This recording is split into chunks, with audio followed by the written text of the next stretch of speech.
they're going to want to see SOPs. They're going to want to see digital presence. They want to see your followers. They want to see all these things. We actually started doing this recently too, where we're generating content with AI avatars, and you can't even tell the difference. I'm Karel, your host of Beyond the Toolbox, and today I'm here with Nazr.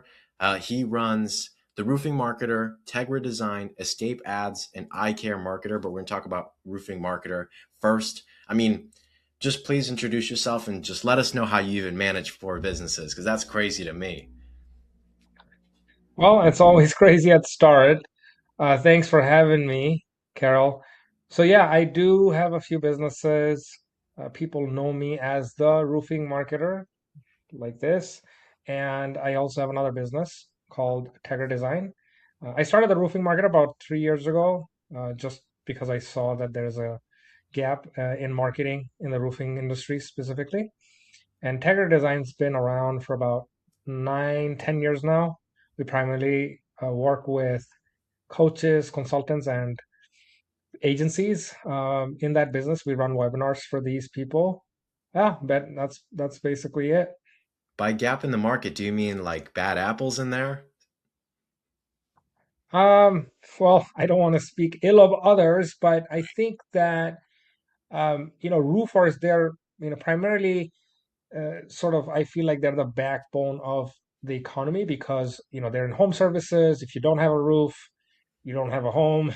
True. You're in trouble because you want shelter to protect you, as a person, as a human being.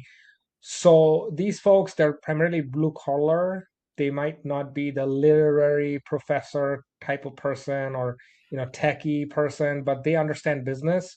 What I would say in terms of a gap is like the understanding of marketing. So, for example, they don't necessarily like to talk about Google ads or Facebook ads or pay per click or these kinds of things on a regular basis. So I wanted to come in and at least start to educate the industry about how marketing works, how branding works, how sales works, and how that all ties in together. So, I mean, I started doing webinars, I still do with roofers every single month. I started bringing them on my podcast to talk about the industry, to learn more about the industry, and to also share what's going on, current trends and whatnot. So that was really my vision, and then obviously, you know, service them in terms of providing digital marketing services for them that bring in leads and then grow their business. Okay, and I didn't want to say gap in the market in terms of bad guys. I don't want to talk bad of anyone, and I think you've done an amazing job educating people, bringing them on. I would recommend that y'all check out Nazar on LinkedIn and Instagram. I haven't checked your Instagram, so I hope you got content on there too. I'm sure you do.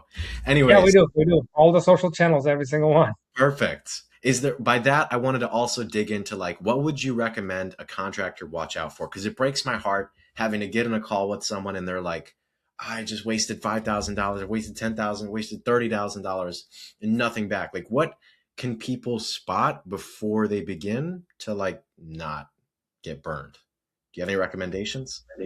Yeah, absolutely. So again, same old story. I hear this every single day, every single week, because I mean, obviously, I'm talking to roofers, contractors, on the daily. So two things I would recommend, contractors or roofers or just home services guys in general is one, before you work with someone, understand that marketing doesn't happen overnight. So there's got to be some set expectation that is realistic from your end, and then the expectations set from the marketing agency or the marketer should also have some sort of a plan, maybe a 3 month plan, a 6 month plan, but a plan, some kind of plan. It can't just be like, oh, okay, we're gonna try and run some ads for you and hopefully it sticks. Like they should be able to articulate the kinds of ads or the kinds of SEO tactic, the type of website. Why should that website have X number of pages? What should that website contain? How is that going to help you generate more business? So the marketing agency also should take the ownership, and if they're able to articulate that in a very like fifth grader level, like you shouldn't have to worry about like going through all these fancy jargons and terminologies to understand. what your marketing will look like, then maybe that's the first step. And then obviously look at maybe if they have references, maybe if they have reviews, maybe they have testimonials, you know, if they have content going out online, that's a good indicator that they are seriously taking their business and they're just not some fly-by marketer that's just going to take your money for a couple of months and then run away. So work with a company that actually cares about their reputation, because then they will care about yours. Okay, so not huge promises, kind of a track record, or at least the ability to express that they know what they're talking about, which I know you talked a moment ago about paid ads, website, SEO. Like, what's that order of operations look like? If you have a 6 month plan with someone, what would you want to develop in what order? So this is a really good question. It depends on the business because not everybody is looking to spend money on the get-go, meaning like maybe they're not looking at a trajectory of growth where they're going to scale really, really fast. Let's say in the next 6 months or the next 12 months. You're not going to be able to generate a ton of leads consistently from just referrals, just because they're not consistent. And they could depend on like the seasonality and the storms and weather patterns, but you can scale pretty fast with ads given that you have a plan and not just throwing money into the problem. So it depends on the company. So some companies will just want to scale gradually and they'll do SEO and they'll want to see growth in the next 4 to 6 months. So that's one way to do it. Some companies will do both. They'll do SEO, they'll do paid ads. um, it really depends on the risk tolerance and the vision of that company, because you're not just going to come in and sweep all the business in the market that's out there just because you're the greatest roofer in town. Like nobody cares, nobody knows you. So you got to have to give it some time, but also make sure that whoever you're working with, not only do they have a track record, but they also have a plan for you. So they should be able to meet with you once a month. They should be able to be available real time. Like all of our clients, we're literally 24/7. Like my team's 24/7. Somebody's messaging us at 10 p.m. at night, somebody's there to respond. So the accessibility is very important because roofing's a high ticket, high risk, high risk, high reward type of business where you could be spending money and losing opportunities unless like there's lead generate not just lead generation, but there's follow-up systems, automations, AI engines built in the back end to take care of all that. So the client should be able to get a hold of you. If or you as a roofer should be able to get a hold of your marketing agency literally every day, even on the weekends. If you're not, then that's a problem. Then you should not be hiring them. So set those expectations from day one and make sure that they're able to fulfill on it. Maybe have a contract with them. Also, one more thing I should say while we're on the subject, we don't do any long-term contracts, and I'm not saying that no one can't, but I don't believe in them because I honestly believe that if you're able to produce as a service provider month after month and give people that level of transparency, then they will stick around for a long time. So my clients, the typical life cycle of our like the clients that we bring on is at least a couple of years minimum. Like the only time that they would leave is when they want to take their marketing in-house, which is great, awesome, or if they want to go a different direction for whatever reason, or maybe they've shut down business, maybe they've retired. So like, why should you have to tie someone into a long-term contract? That's my firm belief. So when I talk to roofers, I tell them that, hey, when you work with us, you don't necessarily have to do a long-term contract. It's month to month. You could hate me in a couple of months and just cut ties.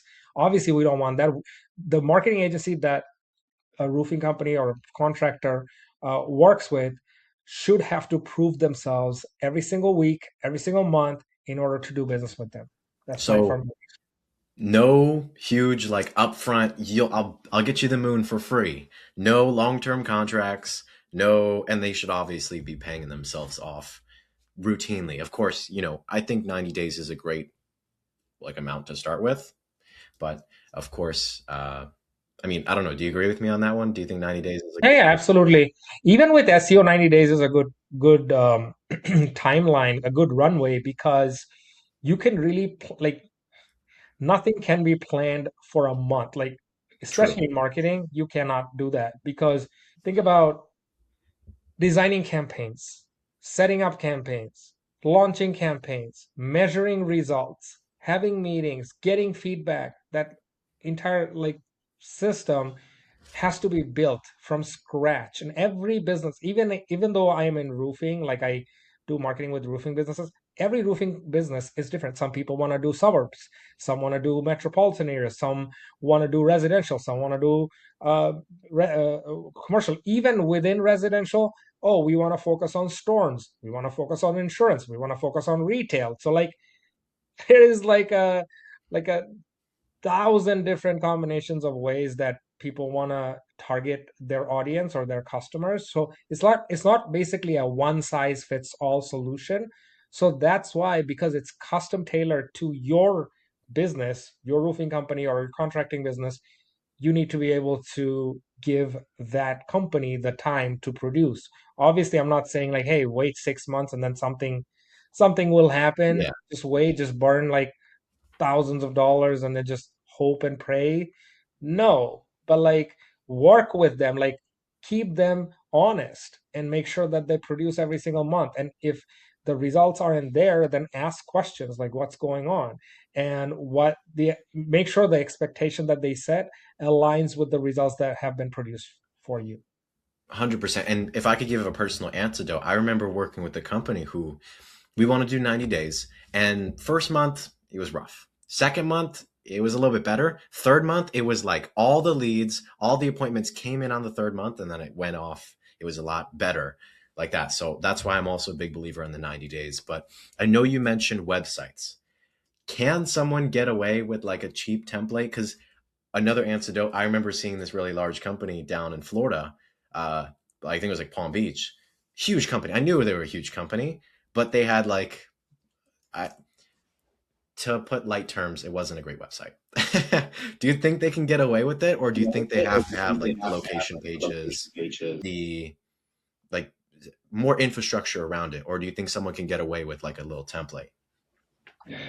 So really good question. So on the digital side, no, because if you're trying to build online presence, if you're trying to build your SEO presence, your rankings, your leads on the organic side, absolutely not. And especially if you're running ads on that website, hell no, because if you do that, then there's a conversion problem because you're sending traffic to a shitty website that nobody wants to look at. People don't understand what's going on there. There's no call to actions. There's no design element. There's no brand story. Like there's no story that tells your story, right? Or no design or it doesn't tie in all together. So obviously it may sound biased because I do website design for roofing companies or even other smaller businesses. But to put it in simplest terms, think of it this way.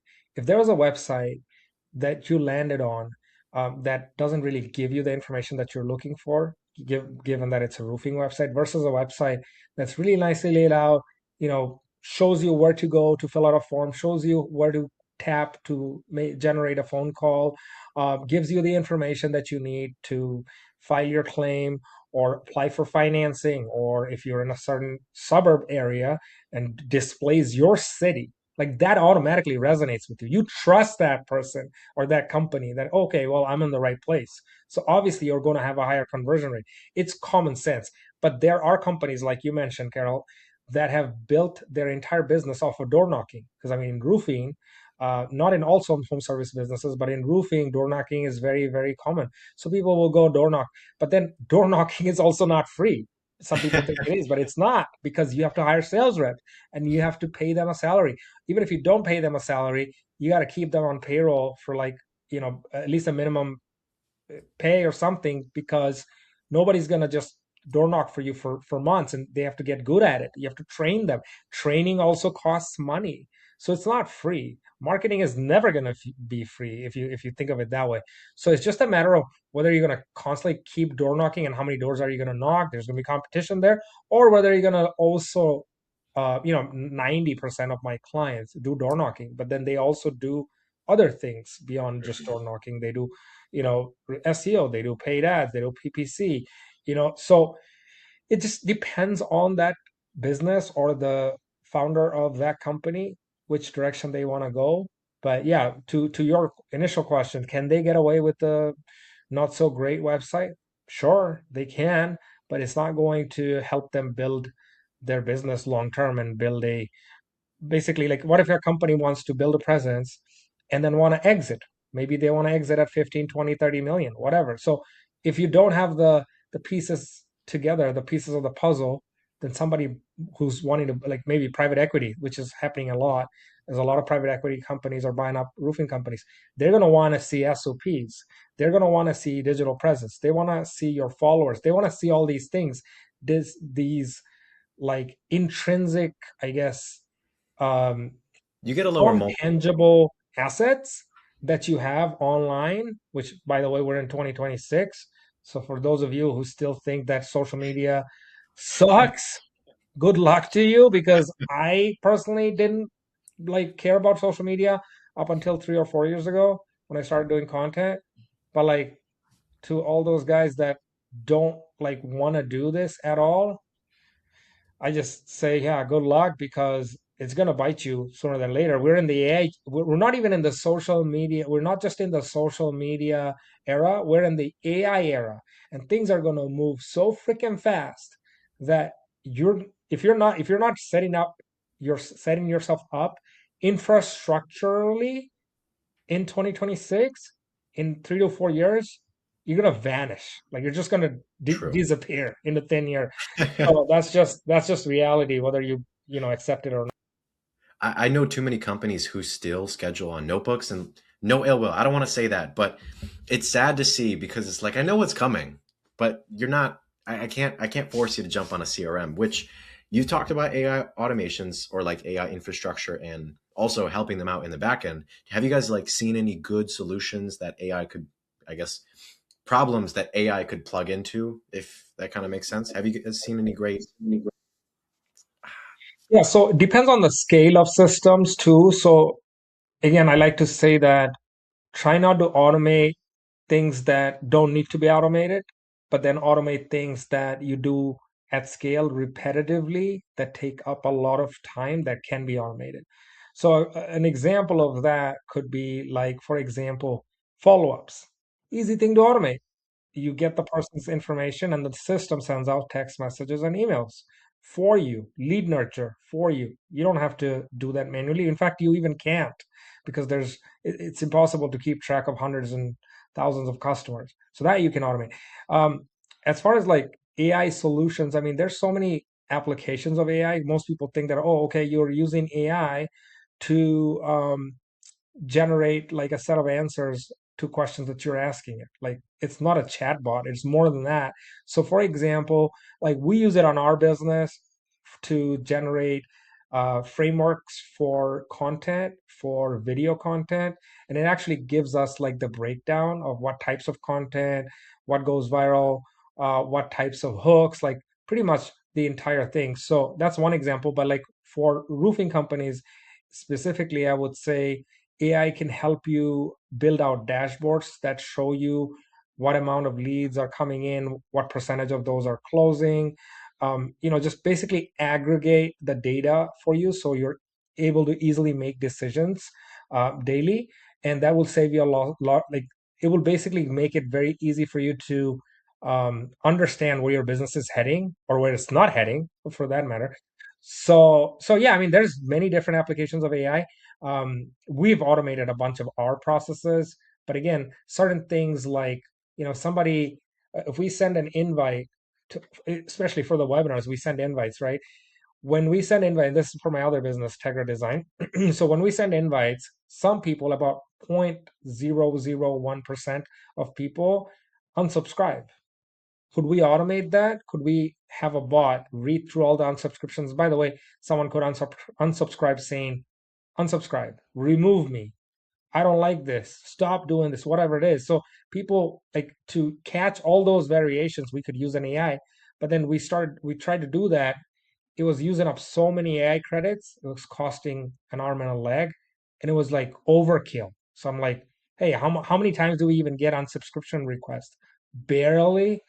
Let's not even do that because it doesn't make sense. So you have to understand the use case and make sense of it before you implement it. Just because you think that something could be automated or something could be, something could be managed by AI doesn't mean that it has to be. Especially in the home service business, what I see most people don't want to do is have AI take calls for them. They don't like it because, like, immediately when someone calls, they can, if they can understand that it's AI, it just breaks that human touch and then they want to hang up. So they're like, yeah, we don't care about that. Our sales reps are happy to take the call. We have a big team, or like even if they don't have a big team, we can set up systems where they get a text message, they get an email, they get an instant call. So even if they miss the call, within seconds they can call them back because we're sending them text on their phone. So yeah, that's the use case where AI doesn't need to, like, yeah, some companies talk big about, oh, AI can make your phone calls, AI can, well, does it need to? Does it sound natural? Because what if they throw a Right. curveball question and then how's the AI? Oh, yeah, wait, let me look into that for you. And then that person's like, nah, I'm not talking to you. You're dumb. So then they're gonna hang up. So AI is not just like, it's a hype. It's not something that is applicable to every scenario, but you have to be aware of it. 100%. And I've personally seen so many of those shorts where it's like, I just replaced my entire sales team with AI. I just fired all my receptionists with AI. It's like as soon as they get on the phone with you, and I've heard this across the board, as soon as they get on the phone with you and hear it's AI, they're done. They want to talk to a person.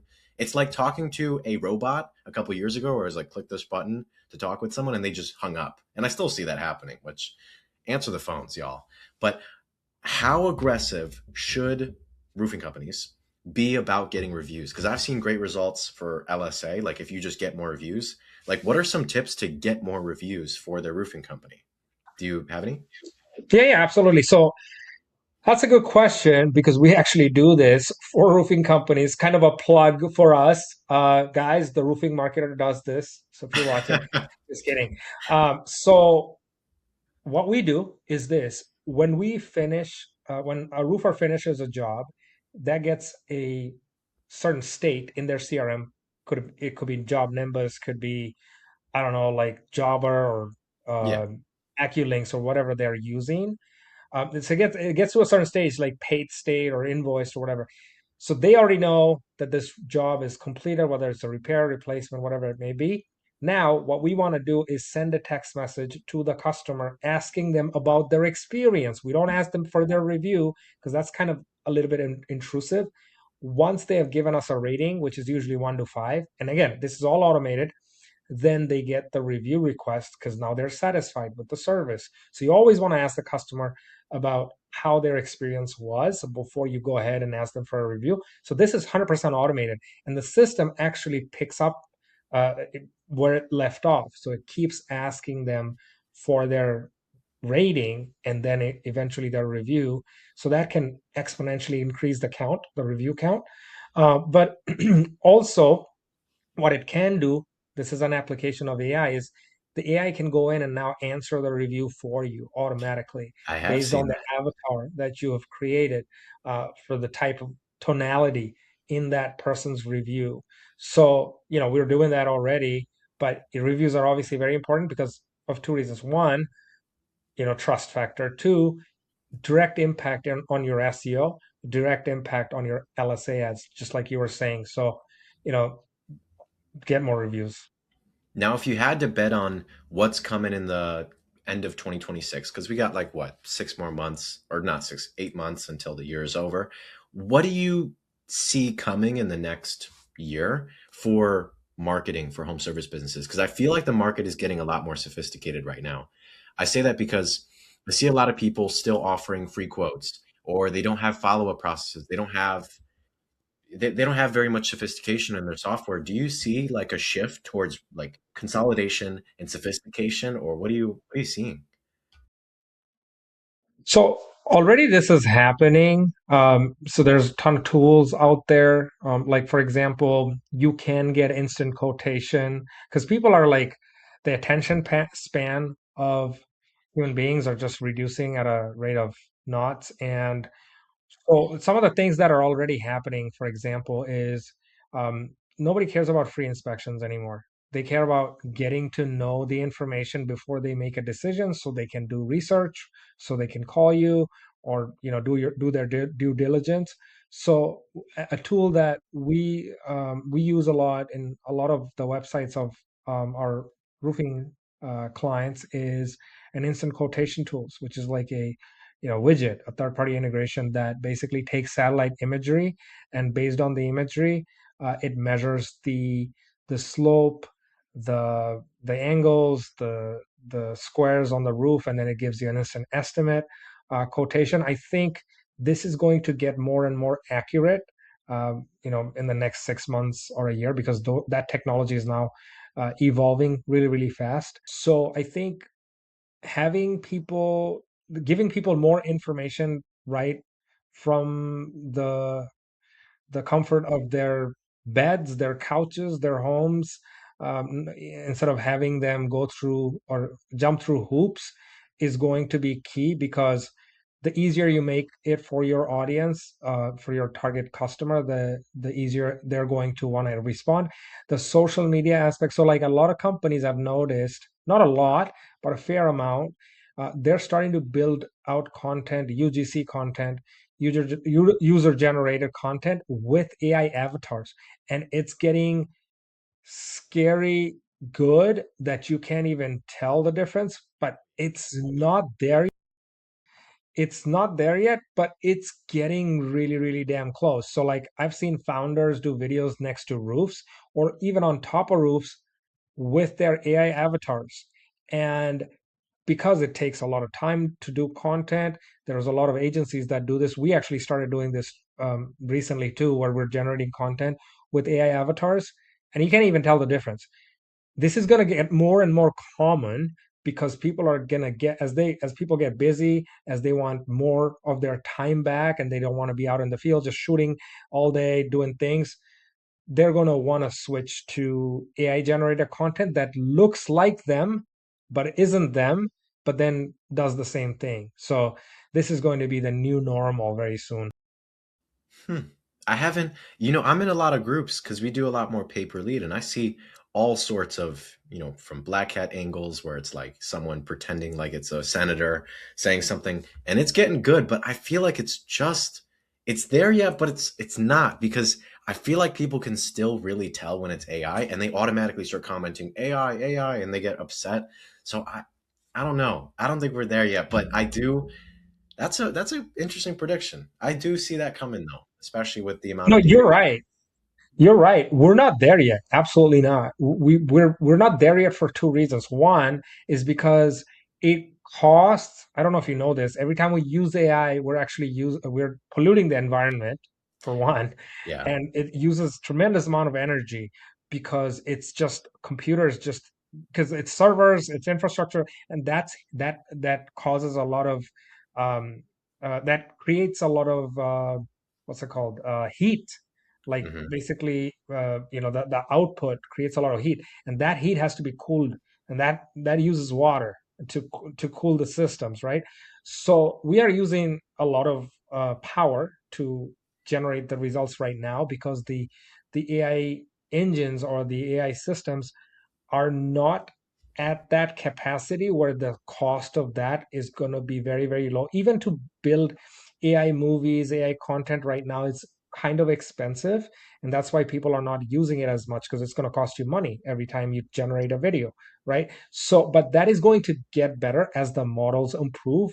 So in the next couple of years, you'll see that there's going to be a drastic improvement in models, which is going to be making it difficult to spot reality versus AI. And you're right, like you see stuff that you can spot because you're looking for those types of abnormalities right Yeah. now, because it exists. But once it starts to get that good, and I mean, there's a couple of movies that I was watching. There's a tool called Higgsfield AI very popular. I think So I've in heard, yeah. Hicksfield, you'll start to see some movies that they've built, and it is damn near like close to reality. You can't even tell the difference. But obviously, these are experts. They Yeah. built the tools, so they obviously are promoting that. But once we get to that stage where we are not able to tell the difference, man, imagine that day. Like you just be sitting on your couch sipping coffee, and the AI is making content for you, and it looks exactly like you. That's like a really sad dystopian future. But I know old people can't really tell. So, like for some of your target market, if you're targeting seniors, maybe they won't be able to tell. And the Yeah, worst yeah. I part, mean, it is a sad dystopian future, but I mean, unless governments regulate, the usage of AI, I think Facebook, I heard this somewhere. I don't know if it's true, but you have to like add like tags. Even on YouTube, I think you have to add tags now. Like you have to declare that this is made with AI or they won't run it. So maybe that's the silver lining. I don't know. But yeah, I mean, it's going to be difficult, like, because technology is going to keep improving, evolving. It's going to be mhm, very difficult to just like put stop to the evolution of tech, unless like everything, the world ends and then, we don't yeah, exist and then we reprocreate again.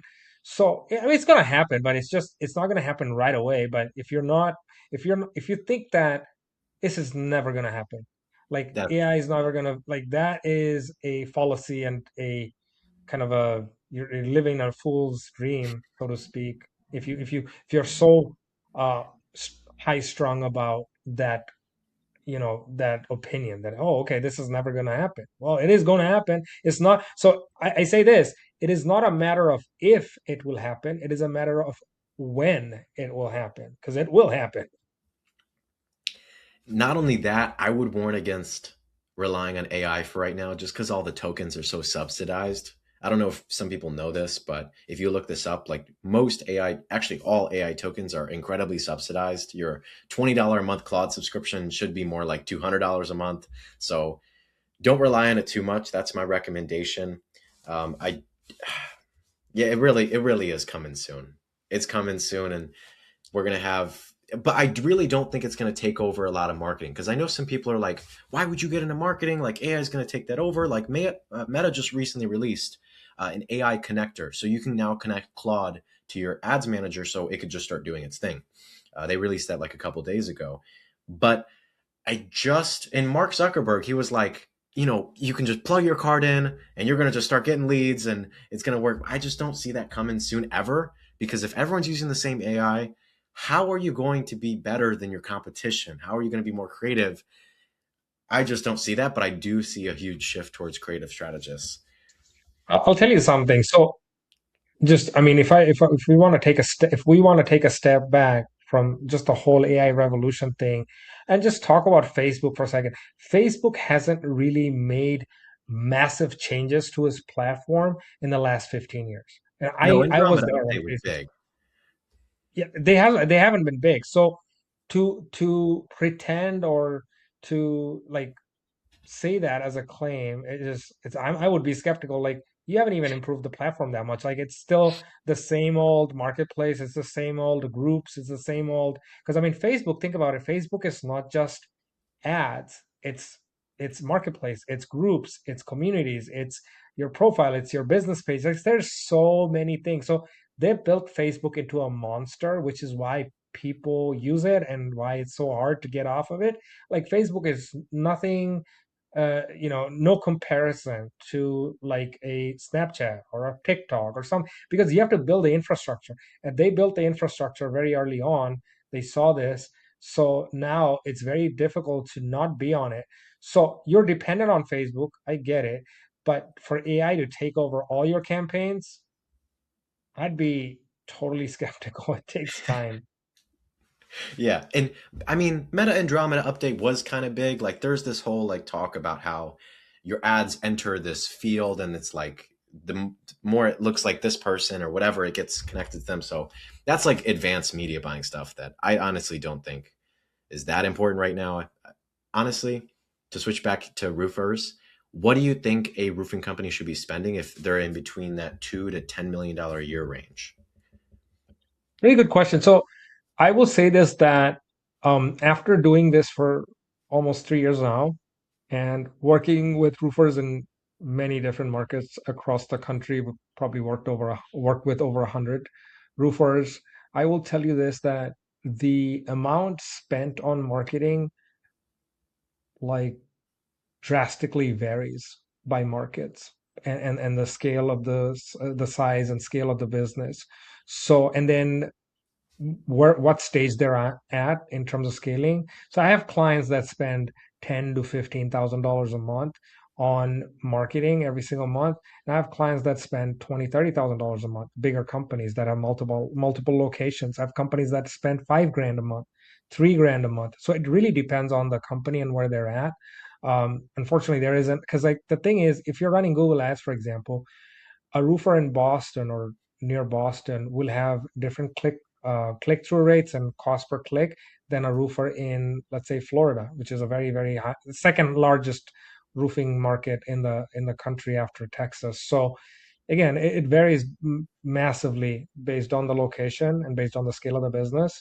But be, if I were to give you a more blanket answer, I would say that if you're in roofing, if you're not spending at least 4 to 5K a month on marketing, and if you're just trying to, like, I saw someone comment the other day, and it was basically them saying that they bought leads from a company that they paid to buy leads, and they lost like $1,200.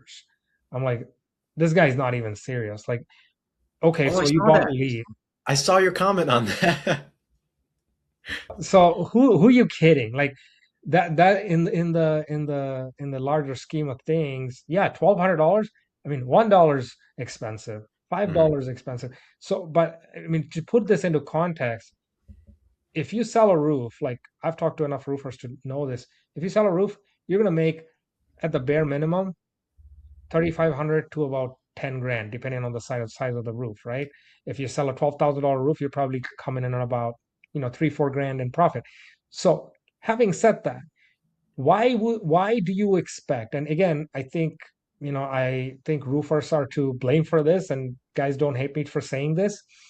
Roofers are spoiled in some cases, not all, but some roofers are spoiled because they have gotten clients just from referrals, so they haven't built a pipeline of leads. So they just think that, oh, well, I don't have to pay for leads. It's coming from referrals.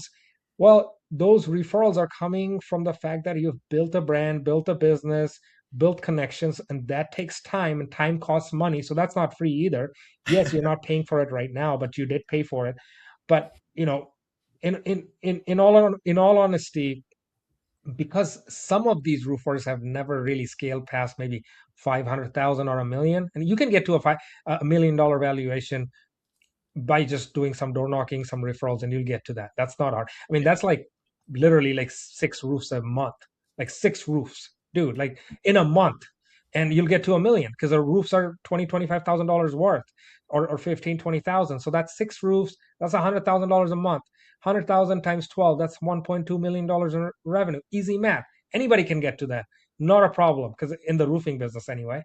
Yeah. So for you to think that you would spend 1,000, $1,500 and make hundreds and thousands of dollars with that investment is quite frankly foolish, but also a an injustice to your expectation set, because the world doesn't work like that. You got to spend some money, you got to put some skin in the game with the right people, with the right systems, not just spending. Because I mean, obviously, I don't want to give um, anybody a bad name, but what I'm trying to say is that like you can't just spend money to get the solution. You have to spend it in the right way with the right people, with the right systems. But if you do that, you will get the results, because then otherwise nobody would be advertising.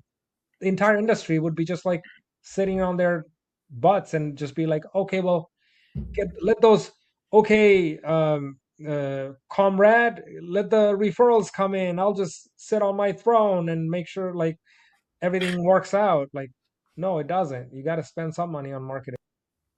Yeah, I remember seeing your comment on that one, and I know exactly what ad you're talking about. I know their company, and I know they work with some really large people. And I want to dive into like what does a roofer have to do to see success? Like I yell on this whiteboard talking about like this is what you need to do to see success, but you've worked with 100 people by now, like 100 companies. What do you see the companies who actually succeed, who actually stay with you in terms of like they're starting to see success from it, and the people who are like, ah, your leads suck. Your lead, I'm not turning them into appointments. It's like you're not even calling them. So like, what do you see the companies who are succeeding doing? Companies who are succeeding have really good follow-up systems, really good salespeople, knowledgeable salespeople. And then I think the biggest challenge, one of the biggest challenge I see a lot of companies have, even bigger companies, is like they don't even freaking pick up the phone. Like they don't pick up the phone. I Yeah, don't get it. They do, but they don't. Like, and then I, this just like just blows my mind when I say this. I've talked to so many like 3 out of 5 maybe, or every 2 out of 5 will say. So I'll ask this question like, okay, so somebody calls you right now, if somebody calls your office, how quickly will they get back to them? Most will say within a day. I'm like, are you kidding me? A day? What do you mean? Like, oh, maybe a couple hours. I'm like, that's a lead. That's someone waiting to give you, you know, money. thousands of dollars in your pocket. Like, why are you waiting? Well, I mean, this person has other things to do, and then they have to, do the intake, and then get back, like call them back. And many times they don't even do that. So that is a problem. And even if they do call them back, like they don't follow up. They're like, okay, well, they send a coat and then it's crickets. Like you got to do better than that because your competitors, people that are growing, they have systems built in place that are actually reminding your leads to engage back with you. And then you got to do content on top of that. If you're not doing that, well, that's another struggle because nobody cares who you are, nobody knows who you are, nobody trusts you.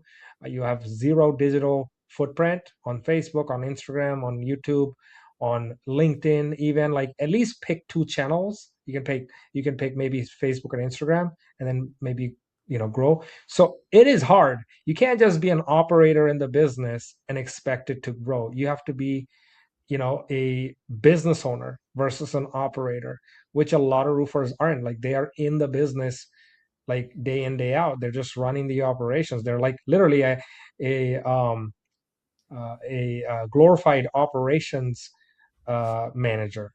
But that's not what's gonna grow your business. No.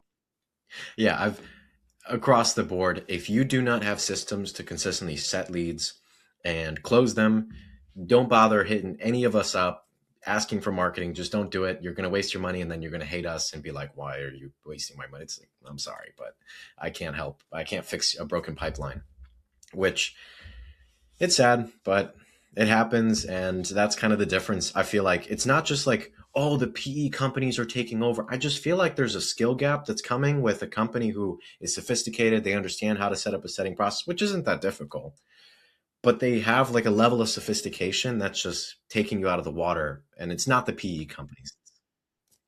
I think it's like a skill set thing. Well, now if someone wanted to reach out to you, Nazar, where can they find you and who would be the best person to reach out? So yeah, thank you. So you guys can check us out at our website, theroofingmarketer.com. That's the article, roofing marketer. Or you can check me out on LinkedIn. I'm the only Nazr on LinkedIn, so you should be able to find me pretty easily. We do have our social media channels on Facebook, Instagram, LinkedIn, YouTube, and TikTok as the roofing marketer. So you can check us out there. And then for my other business called Tegra Design, we also have the same social media channels, Tegra Design. So you can find me there as well. But yeah, I mean, if you're on LinkedIn, that probably is the easiest way to get a hold of me. I'm also on Facebook, so you can also send me a friend request. I will happily accept it. But yeah, thank you so much for having me. And I appreciate all of you guys staying around. I appreciate Nazar for coming on and spreading the value. And if you are looking to see more content like this, see more podcasts, me interview more operators and people really in the trenches, then click the subscribe button. And we're looking to see you soon.